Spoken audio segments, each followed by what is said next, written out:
Kita ini harusnya menjadi orang yang jujur dalam doa. Kita kan sering kan membaca ihdinas siratal mustaqim. Nah ini kalau kita bedah Pak, ihdinas siratal mustaqim. Siratal mustaqim itu artinya apa sih Ustaz? Buka dong tafsir yang bil ma'sur yang datang dari para sahabat. Abdullah bin Mas'ud mengatakan, as-siratal mustaqim as-sirat alladzi tarakana alaihi Rasulullah. Atha rahimahullahu taala berkata al-kitab wa sunnah. Mujahid berkata al-kitab wa sunnah. Kalau kita kemudian membaca ihdinas siratal mustaqim, jalan yang lurus, jangan hanya bayangin jalan tol lurus sampai Cirebon enggak belok-belok. Jangan, salah itu. Tapi ketika kita membaca ihdinas siratal mustaqim itu ya kita harus buka tafsirnya supaya bayangan kita bukan bayangan tol yang jalannya lurus tidak ada beloknya. Tidak. Tapi artinya siratal mustaqim kalau kita kembalikan kepada Atha dan kepada Mujahid rahimahumullah, di situ kita mendapati jalan yang lurus itu kitabullah dan sunnah. Makanya maaf, ya kalau sudah meminta kepada Allah, kita meminta siratal mustaqim ya mbok yang jujur. Supaya kemudian jujur dalam doanya ketika sholat, tapi jujur pula kita di luar sholat. Jangan sampai kemudian jujur di dalam doa ketika sholat, tapi tidak jujur di dalam masalah di luar sholat. Nah inilah yang menjadikan kita, jujurkah kita terhadap permintaan kita ketika kita meminta siratal mustaqim kepada Allah. Bahkan Pak, kalau saya boleh nyesel, walaupun nyesel itu kan tidak boleh ya. Nyesel itu kan tidak boleh. Fa inna lau taftahu abwabus syayatin. Perkataan lau itu membuka setan pintunya. Tapi kalau lah boleh untuk menyesal, saya itu menyesalnya apa? Yaitu adalah ketika dari kecil tidak menghafalkan Al-Quran. Makanya saya melihat teman-teman saya yang mereka itu dulunya belajar di fakultas syariah, lalu kemudian mereka sudah punya modal ketika hafal Quran, Masya Allah. Rata-rata mereka itu kemudian cara mereka menghafalkan istidlal dan dalil itu jadi lebih baik daripada yang tidak hafal Quran. Dan yang kedua yang kita harus pahami, orang kalau sudah hidupnya dan dadanya sudah bersama Al-Quran, dia itu disiplin Pak. Kalau tidak percaya, pergi ke pondok tahfidz. Kenapa harus disiplin? Loh, kalau nggak disiplin tidak akan pernah bisa menghafalkan Quran. Kenapa? Sekalinya kita nggak disiplin ketika dada kita sudah diisi dengan Al-Quran, maka sesungguhnya sekalinya kita lalai, Quran itu lebih cepat hilang daripada kuda yang tertambat dari tempatnya ketika lepas tambatan itu. Cepat hilangnya. Makanya orang yang hafal Quran itu yang kita lihat, kalau ada orang yang berkata, fulan ini hafal Al-Quran, Bapak bisa pastikan itu seharinya dia butuh 1 jam sampai 1,5 jam dia untuk duduk mengulang-ulang hafalan Qurannya dia. Kalau tidak kayak gitu pasti berantakan hafalan dia.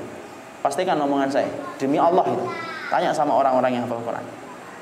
Makanya kalau ada orang kemudian dia mengatakan anak hafid, atau kemudian beliau biasanya rata-rata tawadhu tidak menyampaikan itu. Kemudian fulan hafid Ustaz. Yang saya pikirkan adalah orang ini pasti disiplin hidupnya. Karena apa? Quran tidak pernah bisa hidup sama orang yang tidak pernah disiplin dalam waktunya. Tapi kalaupun dia bisa menghafalkan itu gampang. Menghafalkan itu gampang. Tetapi yang paling sulit itu menjaganya. Makanya tadi kita sampaikan, hafid itu kalau dia tidak disiplin tidak akan pernah mampu. Sedemikian dahsyatnya Quran itu.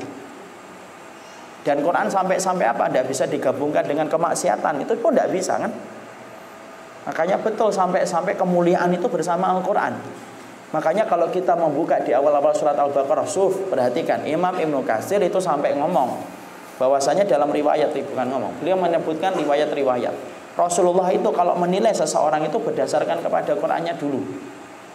Jadi ketika beliau menerangkan tentang keutamaan surat Al-Baqarah, sampai Imam Ibnu Katsir itu mengatakan Rasul itu kalau mengutus satu pasukan yang ditanya pertama kali adalah ayyukum yahfad surat Al-Baqarah. Siapa ini di antara kalian yang hafal surat Al-Baqarah? Yang ditanya sama Nabi itu yang hafal surat Al-Baqarah, Al-Quran dulu. Ana ya Rasulullah wa anta amiruhum. Kamu yang jadi amirnya untuk pasukan ini. Rasul.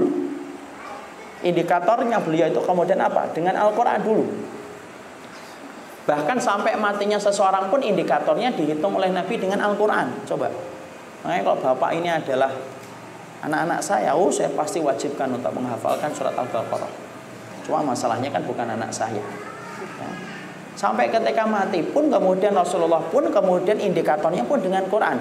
Jadi dalam peperangan terkadang lubang liang lahat itu tidak bisa digali satu jenazah, tidak bisa. Kadang-kadang satu lubang diisi 3-4 sahabat sekaligus.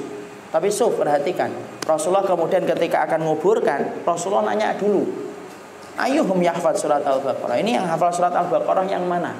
Fulan ya Rasulullah. Ini dahulukan dulu. Dimasukkan pertama kali, kemudian dimasukkan ke liang lahatnya itu, yang paling menghadap ke kiblat dulu. Baru yang kemudian setelahnya itu yang nggak hafal Quran. Sampai kemudian semacam itu, sedetail itu Nabi. Dan menghitungnya dari apa? Quran. Dari Qurannya. Makanya Masya Allah, disinilah kita mendapati memang tidak ada harga tawar. Tidak ada harga tawar. Dan itu masalah yang berat-berat, karena kita harus merubah banyak kebiasaan kita ketika kita selalu tidak pernah mendahulukan Al-Quran dalam kehidupan. Maaf loh, masih banyak nggak kita lihat dokter, spesialis, tapi maaf banget. Ternyata kemudian ketika baca Quran pun tidak mampu, dan hafal satu juznya tidak bisa. Makanya masalah ini dimulai dengan kita akhirnya tadi melihat kejujuran kita ketika meminta sama Allah. Bahwa dikembalikan gitu loh kejujuran kita dalam doa ketika kita minta ihdinas siratal mustaqim. Sesungguhnya kata Atta dan kata Mujahid, tidak ada kemuliaan bagi orang yang meminta siratal mustaqim kecuali satu. Bagaimana dia kembalikan itu kepada Allah, yaitu kepada kitabullah dan sunnah. Jangan berperilaku mentalnya mental orang Yahudi. Sudah diberikan oleh Allah manna wa salwa, diberikan oleh Allah buah dan kemudian daging burung, tetapi ternyata setelah diberikan manna wa salwa yang merupakan perpaduan makanan surga, tapi kok ya tega, malah memilih kacang putih, memilih bawang putih, bawang merah, kacang polong dan kacang adas. Berarti kalau ada di antara kita yang sudah dimuliakan dengan Al-Quran, tapi masih memilih yang lainnya, Masya Allah, berarti mentalitas kita adalah mentalitas orang Yahudi. Ya. Disinilah kita memahami ini. Yang pertama, kita mendapati penjelasan dari Syekh Utsaimin rahimahullahu ta'ala, gambaran yang beliau sampaikan tentang para sahabat, kenapa mereka menjadi bangsa yang terpimpin pada zamannya, karena tidak ada yang menjadikan mereka mulia kecuali adalah mereka betul-betul bermuamalah dengan benar dengan Al-Quran.